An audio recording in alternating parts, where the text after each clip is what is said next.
Bonjour à vous qui aimez les psys et qui ne le saviez pas. Alors, aujourd'hui, je vais vous présenter une petite vidéo qui fait partie du grand thème médias créatifs de la chaîne et qui s'appelle « Comment se sentir mieux avec un ballon de baudruche ».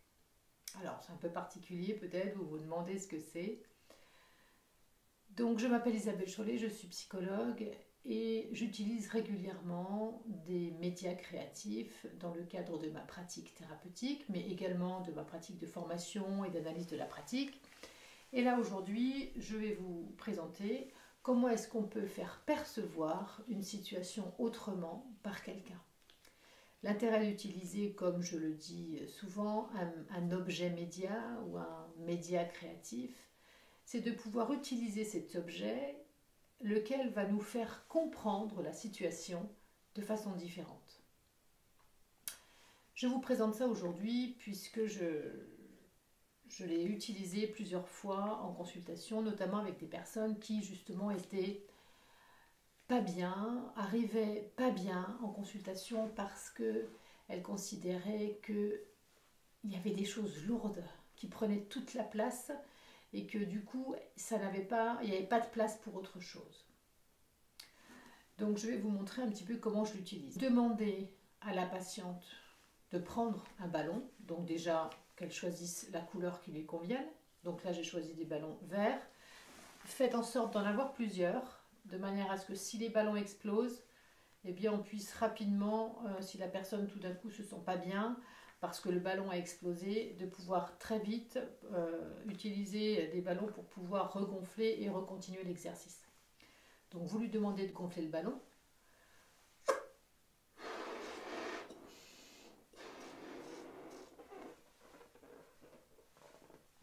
Vous pouvez le gonfler plus ou moins. Attention, plus vous le gonflez, plus il est fragile. Et petite astuce, vous allez utiliser une pince qui va vous permettre de pouvoir gonfler et dégonfler le ballon à votre guise, contrairement à un nœud par exemple, où là vous seriez bien embêté parce qu'enlever, défaire un nœud d'un ballon, c'est un petit peu difficile. Et là vous demandez à la personne de vous dire quelle est la chose qui prend le plus de place en elle, dont elle veut se libérer, ou en tout cas qu'elle veut un petit peu réduire en importance. Vous lui demandez de prendre un stylo. Alors attention, j'ai apporté 4 stylos. Vous montrez les stylos, les feutres classiques que j'utilise comme ça.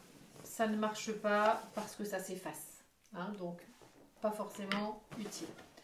Les stylos effaçables qui ont des mines, voilà, peuvent être utilisés, mais en fait on se rend compte, c'est pareil, que ça va pas. Moi ce que j'ai trouvé très intéressant, ce sont les stylos style stylo Bic, hein, et que vous allez donc utiliser pour écrire.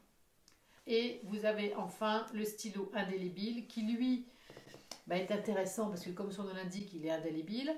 Mais par contre, il faut faire attention parce que quelquefois, les produits qui font que le stylo est indélébile fragilisent le ballon et plusieurs fois, j'ai été dans des situations où le ballon explose, donc c'est un petit peu gênant. Donc par exemple, on peut dire qu'est-ce qui est lourd.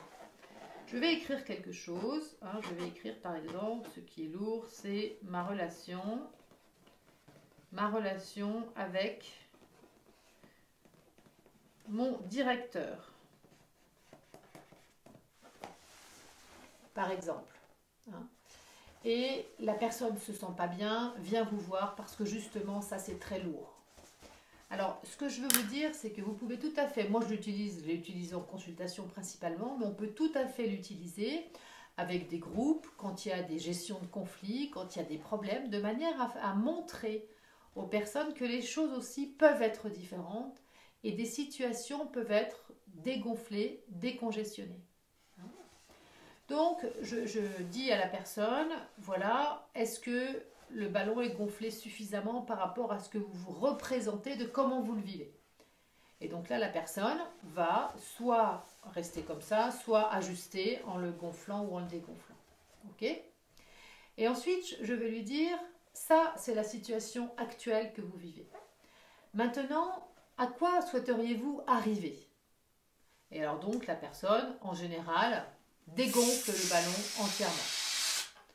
Donc, l'intérêt quand même, je ne sais pas si vous voyez, mais l'intérêt, c'est qu'on voit tout à fait l'écriture sur le ballon, qui continue à être, voilà, on voit très bien l'écriture. Et ça, c'est la situation à laquelle elle peut arriver. Mais elle ne peut pas y arriver du jour au lendemain, comme ça tout de suite, par un claquement de doigts. Donc lui dire, voilà, par exemple, si vous vous donnez un objectif, dans 1 semaine, 2 semaines, qu'est-ce qui serait acceptable pour vous? Parce que ça, c'est peut-être un peu utopique, ou en tout cas, ça ne va pas arriver tout de suite. Mais du coup, qu'est-ce qui serait acceptable pour vous? Donc là, la personne va regonfler son ballon.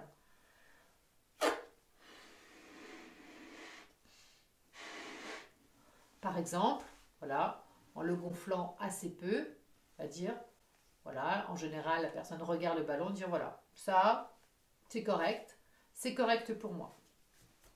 Donc là, je vais demander de pouvoir remettre, la petite pince qui permet justement de pouvoir gonfler et dégonfler le ballon. Et donc, nous allons entretenir, amorcer un échange justement sur qu'est-ce qui serait acceptable pour vous, qu'est-ce que vous pourriez mettre en place pour que les choses se dégonflent, et ensuite, on va pouvoir mesurer ça. Alors, moi, dans mes consultations, les personnes peuvent avoir des boîtes où elles laissent des choses dans mon cabinet, mais elles peuvent aussi, si elles le souhaitent, ou vous pouvez tout à fait l'inviter à construire cet outil et l'emmener avec elle, et tout d'un coup, voilà, voir un petit peu, tiens, voilà, aujourd'hui, parce que les choses sont fluctuantes également, et de pouvoir arriver à se rendre compte physiquement, en tout cas, là, par le média de la vue, l'intérêt, c'est de pouvoir, pour moi, apporter un autre sens, c'est-à-dire le sens de la vue, et donc, du coup, ça va donner un autre sens à ce que la personne vit. Et la personne, donc, pourra dire, voilà, aujourd'hui, mon ballon est gonflé comme ça, et donc arrivera à avoir un regard différent sur ce qu'elle vit. Voilà.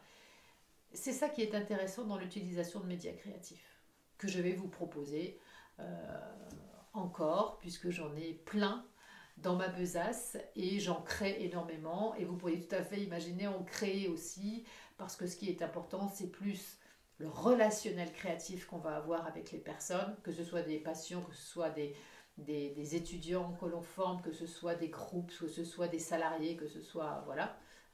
Et donc le relationnel créatif pour essayer de voir qu'est-ce que je peux mettre en place dans la relation pour que ça se passe bien, et qu'est-ce que je peux intégrer dans la relation pour faire en sorte que nos représentations puissent un petit peu évoluer.